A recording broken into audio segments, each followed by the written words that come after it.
students, as we have studied that all matter means elements was made up of very small particles called atoms.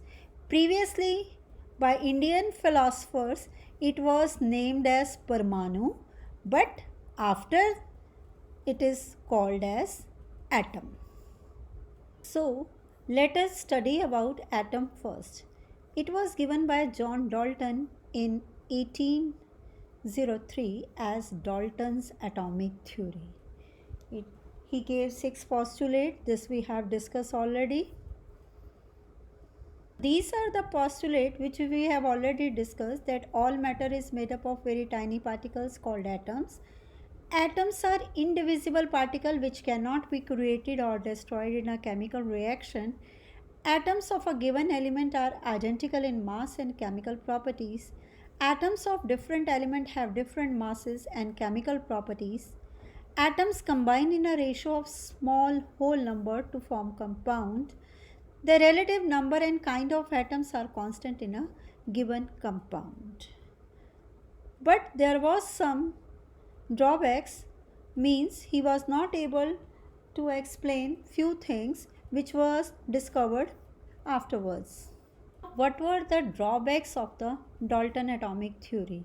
After the researches have been made and it has proved, as Dalton said, atom is indivisible. But later on it was proved that atom can be subdivided into subatomic particles, that is electron, proton and neutron. The another drawback of Dalton's atomic theory, he said that atoms of same element are similar in all aspect. But later on it was discovered that atoms of same element can somehow differ from each other. Means suppose we have a sodium atom, and if we see the another atom of the sodium, so it may little bit differ in the size or in the mass. So that was the drawback of John Dalton, and other scientists then made discoveries. Let us discuss about that. Now, after knowing about the atom, different attempts were made to know how its structure.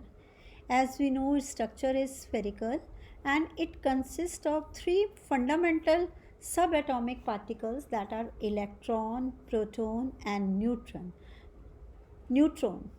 Now, let us study how the discovery of electron, proton and neutrons was made.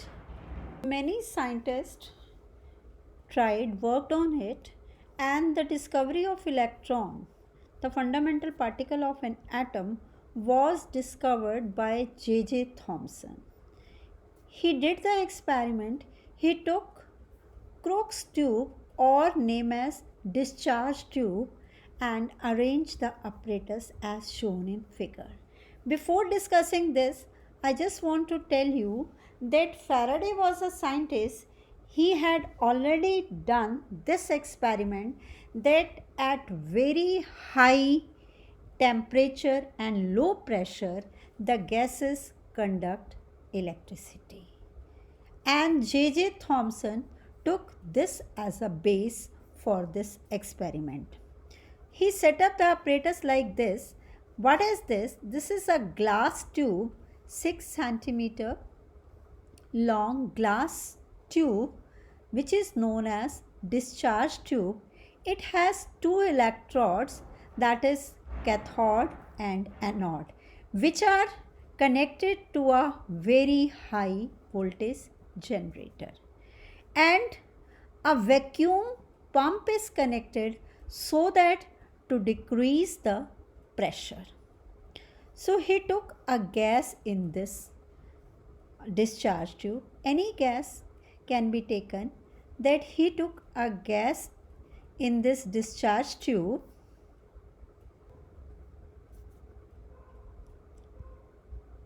What he observed, he did the voltage as 10,000 volt. When he took a gas in this and when he passed electric current at high voltage, that is around 10,000 volts, through a gas at pressure of 1 atmosphere, nothing happened. When he reduced the pressure to very low, then what he observed? He observed that whole tube started glowing green. This whole tube was glowing as green. A fluorescent screen placed at the back of anode. This is the anode. He placed a screen of zinc sulfide and made the anode as perforated. Perforated means holes in it, and applied the same physical condition. Then he observed that this sheet is glowing green. So, when the current was passed through it, same physical condition, the zinc sulfide screen started glowing, which confirmed the following fact. With this experiment, what conclusion he made? He reached on this conclusion that when gases are taken in the discharge tube at very high voltage and very low pressure, means at 10 raised power minus 4, so the gases become conducting.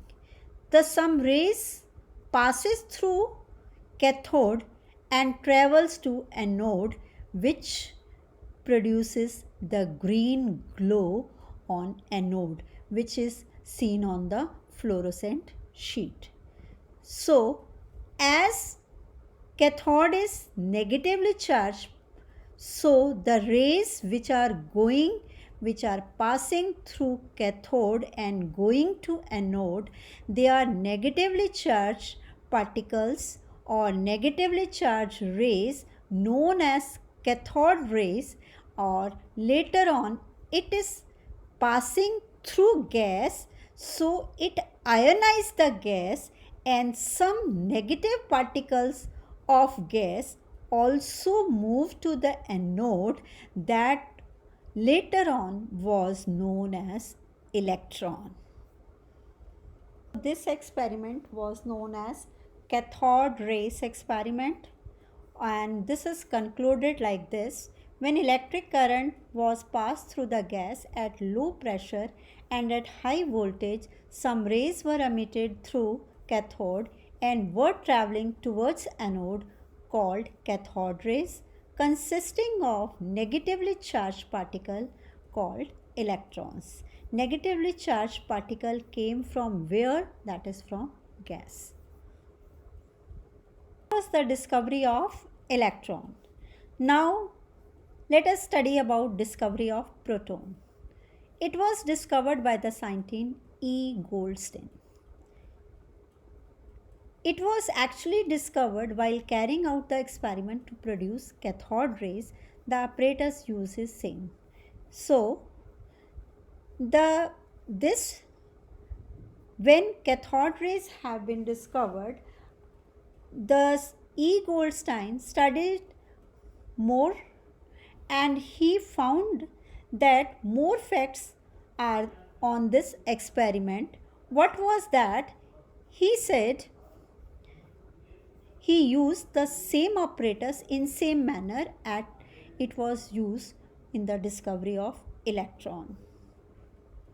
He observed that when cathode rays were produced, they travel through the gas in discharge tube.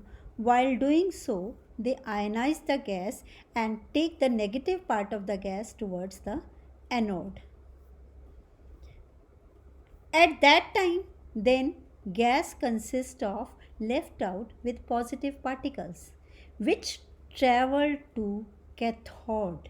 So when cathode rays takes the negative particles of the gas and those goes to anode, and those are known as cathode rays, and the gas is left back with positive particles.